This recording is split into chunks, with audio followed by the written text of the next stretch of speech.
Welcome to Mahaska County Conservation's Great Outdoors.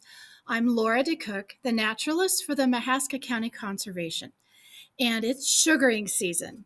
With cold nights and daytime temperatures above freezing, it makes a perfect time for making maple syrup. So today, you can see what I'm talking about. The optimal time to tap maple trees for syrup lies within a very delicate window of time between the very end of winter and the start of spring. And it's also largely determined by regional weather conditions and your geographical location. Well, here in Mahaska County, this short window of time is typically between the middle of February to the beginning of March. For the tree sap to flow, a specific set of temperature conditions must align. Ideally, these conditions include below freezing temperatures at night and above freezing temperatures during the day that rise into around 40 degrees or a little more. This freeze-thaw cycle allows the sap to flow throughout the tree's xylem layer, as you see here. The sap will spread throughout the branches to feed the tree's buds, and it is necessary for maple syrup production. As temperatures rise during the spring, trees undergo a physiological shift that affects the trees used for maple syrup production.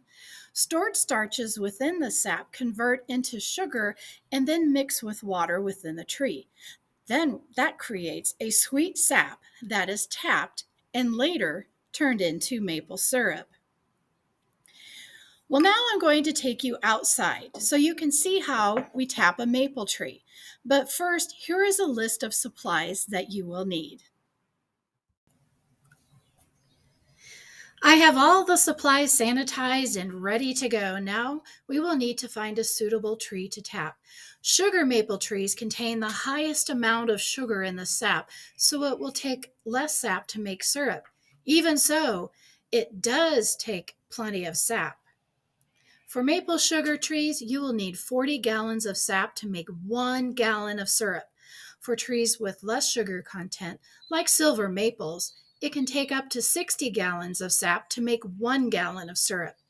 Did you know that some other trees you can tap for syrup can be black walnut and sycamore? This is a sugar maple tree. And to tap the tree, you want to go to the south side where most of the sunlight shines on the tree.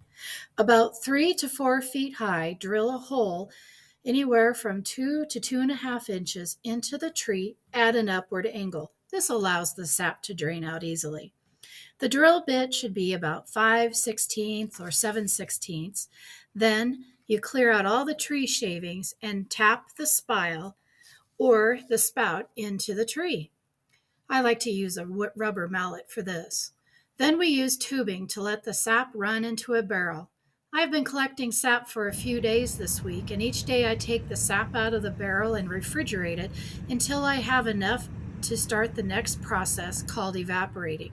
We will save the evaporating process for another video. The tree tapping is an easy and fun process in making homemade maple syrup. I hope you check back next week at the same time for more on maple syruping. And thanks for joining me today in Mahaska County Conservation's Great Outdoors.